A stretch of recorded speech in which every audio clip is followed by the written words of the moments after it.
reports has been leaked. When Arteta came in, it was like there's a few snitches. In my words, that he said there's a few snitches in the camp. Arteta said that.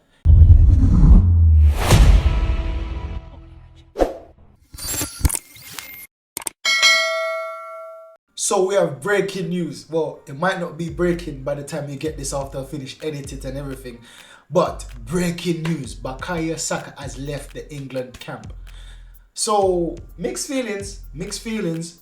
Happy that he's back at the Arsenal. Happy that there's no risk of Saka getting injured on international duty. There's a risk that they might get injured in training, but not international duty. So the mixed feeling comes in because I see lots of players now leaving, forsaking their home countries, forsaking their countries, the international, not even home countries, the international allegiance, forsaking their international duties for their club.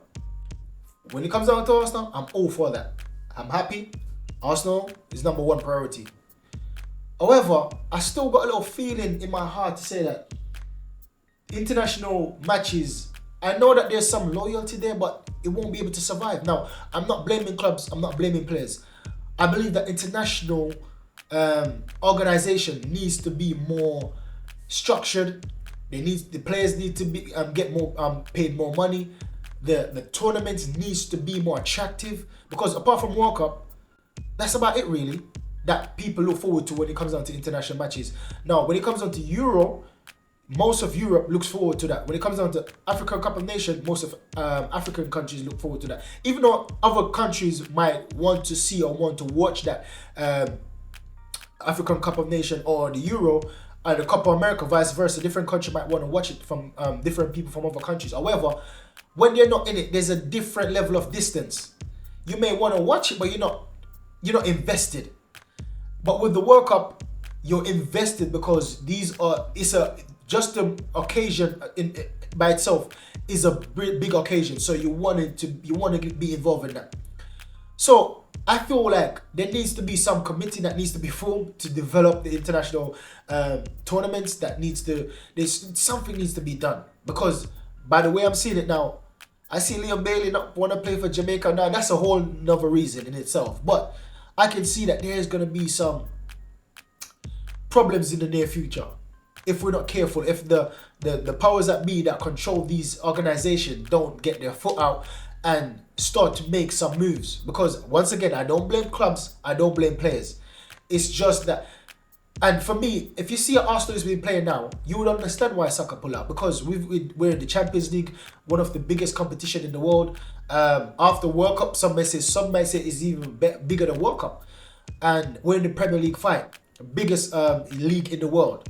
So for Saka now, and he's one of our most important players, if he's struggling with some injury, it's only natural that he wants to protect that future that he sees us lifting the trophy on both fronts, or however he may see it. So I understand. And we see Nunes dropping out for Liverpool. So far I haven't seen any City players, but we see that it's becoming a trend now. And Arsenal is doing it, Liverpool's doing it, City might do it soon. So it's a bit of a sticky one, but once again, I don't blame players. Now, Gary Neville did predict this. Listen to what he says. I'll make a prediction. Go on. That either Declan, Saka, Foden, I've got a good feeling they'll pull out the second game. Now, I have to say that most of the time, this guy is totally wrong. Especially when it comes down to Arsenal, most of the time, he's so wrong. He's off the mark completely. But he's bang on the money with this one. I have to give him that. So he says that Declan Rice or Saka would be pulling out soon, or Foden. And interestingly, he put Foden in the mix. I thought it would be an Arsenal agenda thing, but he put Foden in it. And for him to put Foden in it, it shows you that he's even thinking himself that it's going to come down to the sticky moments in the coming down to the end of the season for the title race. That's why he's putting Foden in there, because City wants their best players fit, Arsenal wants their best player fit, so does Liverpool.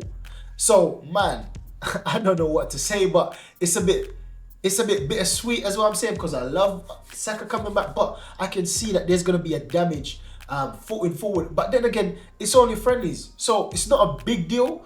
But I think that these people in charge needs to do more for the international game. So today we played behind closed door friendly against QPR and we won 4-0. And interesting enough, Partey played 60 minutes, Tomiyasu played 45 minutes. They were the only first team players, but for the fact that Tomiyasu got 45 minutes was superb. Thomas Partey got 60 minutes, that's the bigger picture. I love that Tomiyasu is coming back into the team, getting some more minutes, and it's Thomas Partey because we're going to need them. And as well, I said that Tomiyasu is a very valuable member of the team. If you believe in Arteta, and you believe in his vision, for the fact that we've signed up Tomiyasu to another contract shows you that he's a very important player for the team. And if we support Arteta, we have to support Tomiyasu. Tomiyasu is a superb defender. He does what we need him to do when he's fit, when he's raring to go, when he's fully fit, that is.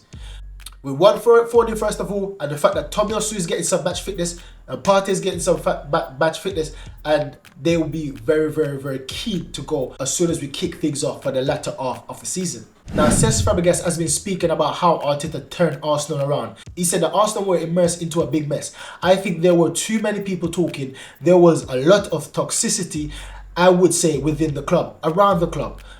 Mikel just came in, he had an idea, he had his methodology, his style of play, and he put that all together.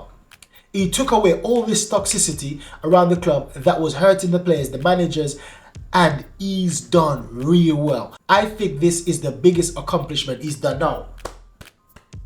That's a big statement from Cesc, and that's a deeper understanding of what these surface people keep saying. They keep talking about, oh, it's a failure for him not winning the trophy last season. Oh, it's a failure for him not qualifying for top 4 the season before.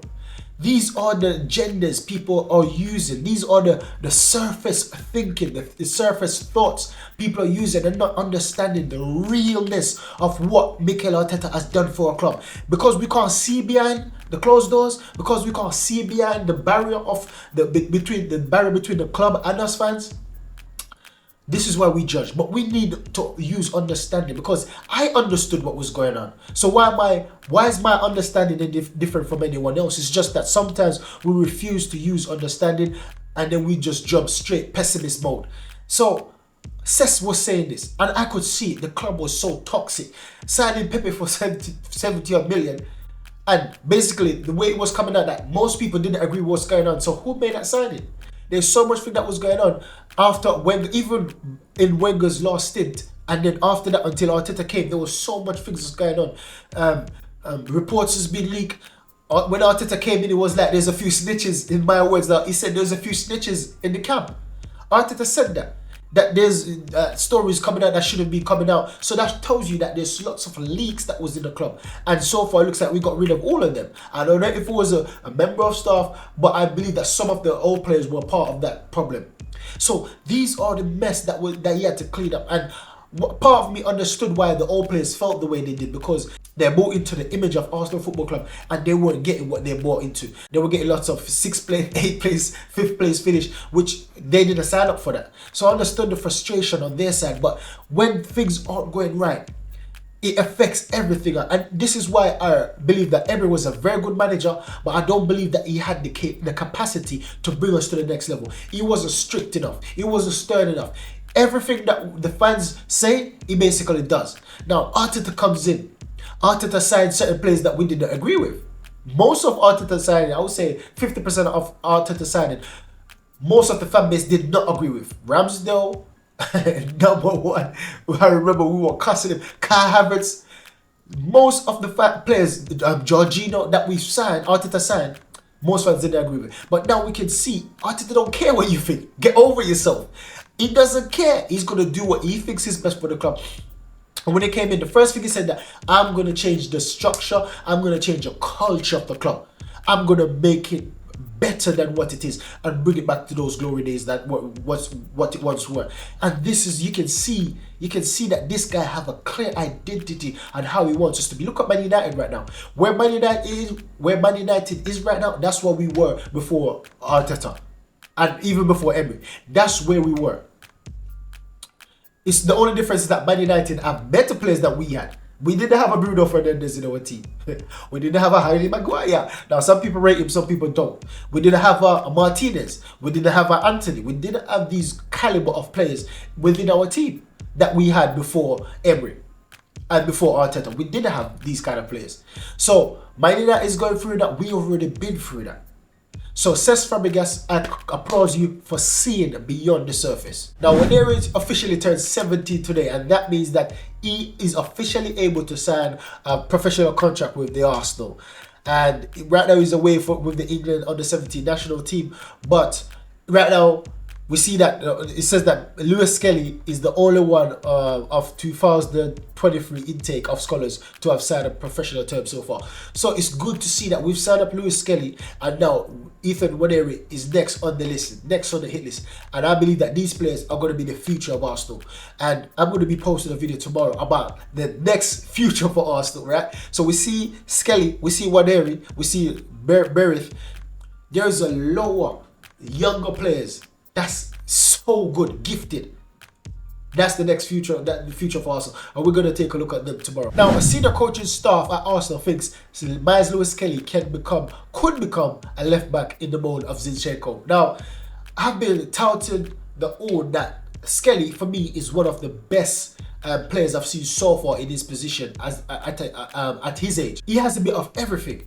He's got drive, he's got pace, he's got power, he's got dribbling ability, he's got skill, he's got a bit of everything. He's got good passing technique. And I'm saying that how are we going to mold him into the team? Because even though he's a bit short, yeah, that's the only thing I've seen about his weakness. He's a bit short, so balls over the top as a centre mid, you need to have a bit of height. And if you don't have height, you need to have a good leap. Now, I know that that's not the end all and be all, because we see Jorginho and other centre mids, Guimaraes, that's short and they're still very good. However, that's just something I noticed off the bat, that the only deficiency in this game would be his height. But a senior official of the coaching staff saying that, listen, he can be molded as a left back. I've never thought of him being in the left back position. Now, would he be a good left back? I need to see some matches with him at left back. But so far, the matches I've seen, he's very good at centre mid. Very, very good. But at left back, as what I said before, all the abilities he has, aggressive, strong, good dribbler, good passer, pace, that's a signing off a good left back. So hopefully, going down the line, we can have a good position for him and mold him in that position, because I believe wherever you put him, once Arteta believes that he's going to be a top quality there, he will be a top quality there. That's the belief I have in Arteta. That's the belief I have in Skelly's ability. I believe that he can play anywhere on the pitch. He just needs more time and basically to be taught that position, like how Benjamin White is being taught right now over and over again about how to be the modern right back. So that's the video, guys. Make sure you like, subscribe, and share. Help me on my journey to 1,000 subs. We're very close. And remember about the giveaway. Make sure your YouTube name is turned on and it's on public and not on private, because if you're on private, you won't be able to enter into the giveaway when I reach 1,000 subs. So that's the video. Make sure you like, subscribe, and share. Catch you in the next one. Goodbye.